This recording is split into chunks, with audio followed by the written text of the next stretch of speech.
ఆంధ్రుల కళల రాజధాని అమరావతికి పూర్తి స్థాయి చట్టబద్ధత కల్పించే దిశగా ఏపీ సర్కార్ చారిత్రాత్మక నిర్ణయాన్ని తీసుకుంది. ఏపీకి అమరావతి రాజధాని అని అసెంబ్లీ సాక్షిగా ప్రభుత్వం అధికారికంగా ప్రకటించింది.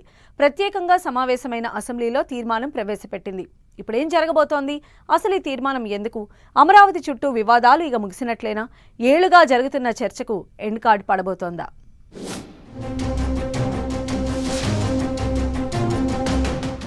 ఏపీ ఏకైక రాజధానిగా అమరావతి. అసెంబ్లీలో శాశ్వత చట్టబద్ధత తీర్మానం. రాజధాని చర్చకు ఫుల్ స్టాప్ పడినట్లేనా? అమరావతి చుట్టూ రాజకీయం ఆగుతుందా? ఏపీ సర్కార్ నిర్ణయంతో ఏం జరగబోతోంది? అమరావతి చుట్టూ గతంలో రాజకీయ వివాదాలు. రాజధాని అమరావతి చుట్టూ ఆంధ్రప్రదేశ్లో నడిచిన వివాదాలు, రాజకీయాలు అంతా ఇంతా కాదు. కొన్నేళ్లుగా అమరావతి చుట్టూ చర్చ జరుగుతూ ఉంది. 2014లో అధికారంలోకి వచ్చిన టీడీపీ అమరావతిని రాజధానిగా గుర్తించగా 2019లో వైసీపీ అధికారంలోకి రావడంతో సీన్ మారిపోయింది. 3 రాజధానుల వ్యవహారం తెర మీదకు వచ్చింది. కట్ చేస్తే అమరావతి వ్యవహారం చుట్టూ రాజకీయ రచ్చ నడిచింది. ఇప్పుడు మళ్లీ కూటమి సర్కార్ అధికారంలో ఉంది. దీంతో అమరావతి మీద ఇప్పుడు ఎప్పుడూ ఎలాంటి వివాదాలు కనిపించొద్దు అన్నట్లుగా చంద్రబాబు ప్రభుత్వం కీలక నిర్ణయం తీసుకుంది.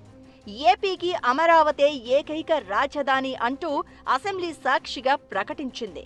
రాజధాని అమరావతికి చట్టబద్ధత కల్పించే ప్రక్రియకు శ్రీకారం చుట్టింది.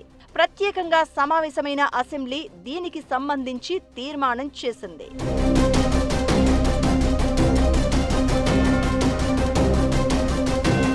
శనివారం ఉదయం 11 గంటలకు సీఎం చంద్రబాబు అసెంబ్లీలో తీర్మానాన్ని ప్రతిపాదించారు.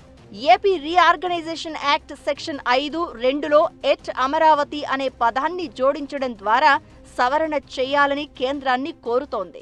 అమరావతి అంటే ఏపీ సిఆర్డీఏ చట్టం కింద నోటిఫై చేసిన రాజధాని ప్రాంతం అని స్పష్టంగా నిర్వచించాలని ప్రతిపాదించింది. ఈ చర్య ద్వారా రాజధాని అనిశ్చితిని పూర్తిగా తొలగించి భవిష్యత్తులో ప్రభుత్వాలు మారినా అమరావతి స్థితి మారకుండా చట్టపరమైన రక్షణ కల్పించడం లక్ష్యం. తీర్మానాన్ని కేంద్ర హోం మినిస్ట్రీకి పంపించి పార్లమెంటు బడ్జెట్ సెషన్లోనే సవరణ బిల్లుగా చర్చించి ఆమోదించాలని ప్రభుత్వం భావిస్తోంది. ఇది హైకోర్టు ఫుల్ బెంచ్ ఆదేశాలు. ప్రధాని కార్యాలయం సూచనల మేరకు చేపట్టిన చర్య అని ప్రభుత్వ వర్గాలు చెప్తున్నాయి. వైసీపీ హయాంలో రాజధాని అమరావతి విషయంలో కనిపించిన రాజకీయ పరిణామాలతో అప్రమత్తమైన కూటమి ప్రభుత్వం ఈ నిర్ణయం తీసుకుంది. 2019లో అధికారంలోకి వచ్చిన వైసీపీ ప్రభుత్వం 3 రాజధానుల పేరుతో అమరావతిని పక్కన పెట్టేసింది. దీంతో అమరావతి ప్రాంత జనాలు, రాజధాని నిర్మాణానికి భూములిచ్చిన రైతులు నిరసనలకు దిగారు. మళ్లీ కూటమి ప్రభుత్వం అధికారంలోకి వచ్చిన తర్వాత రాజధాని అమరావతి నిర్మాణ పనులు స్పీడప్ అయ్యాయి. అయితే భవిష్యత్తులో మరెవ్వరూ అధికారంలోకి వచ్చినా రాజధానిని కదిలించకుండా ఉండాలంటే దీనికి చట్టబద్ధమైన రక్షణ అవసరమని ప్రభుత్వం భావిస్తోంది. ఏపీ పునర్విభజన చట్టంలోని సెక్షన్ 5లో ఏపీ రాజధాని అమరావతి అని స్పష్టంగా చేర్చడం ద్వారా దీనికి తిరుగులేని చట్టబద్ధత లభిస్తుందనే అభిప్రాయాలు వినిపిస్తున్నాయి. పార్లమెంటులో చట్ట సవరణ బిల్లును ప్రవేశపెట్టి ఆమోదించేందుకు కేంద్రం కూడా సిద్ధంగా ఉందని తెలుస్తోంది.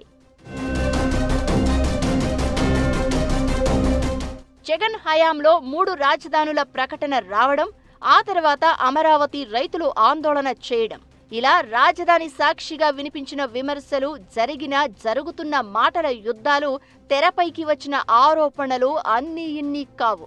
అయితే ఇప్పుడు ఏపీ సర్కార్ తీర్మానంతో అమరావతి వ్యవహారంలో జరుగుతున్న రచ్చకు ఫుల్ స్టాప్ పడుతుందా? ఇక రాజధాని వివాదాలకు ఎండ్ కార్డ్ పడినట్లేనా అంటే అవును అనే సమాధానమే వినిపిస్తోంది. అమరావతి రాజధానిని అడ్డుకోవాలని తామెప్పుడూ ప్రయత్నించలేదని అంటున్న వైసీపీ తీర్మానం వ్యవహారాన్ని పొలిటికల్ డ్రామా అంటూ కొట్టిపారేస్తోంది. ఇకటు అమరావతి చట్టబద్ధతను పటిష్టం చేసే దిశగా తీర్మానం చేయడంపై ఏపీ కాంగ్రెస్ అధ్యక్షురాలు షర్మిల స్వాగతించారు. సీఎం చంద్రబాబు ముందు చూపుపై ప్రశంసలు గుప్పిస్తూనే మళ్ళీ జగన్ లాంటి వాళ్లు వస్తే అంటూ ఘాటు వ్యాఖ్యలు చేయడం పొలిటికల్ గా హీట్ పుట్టిస్తోంది.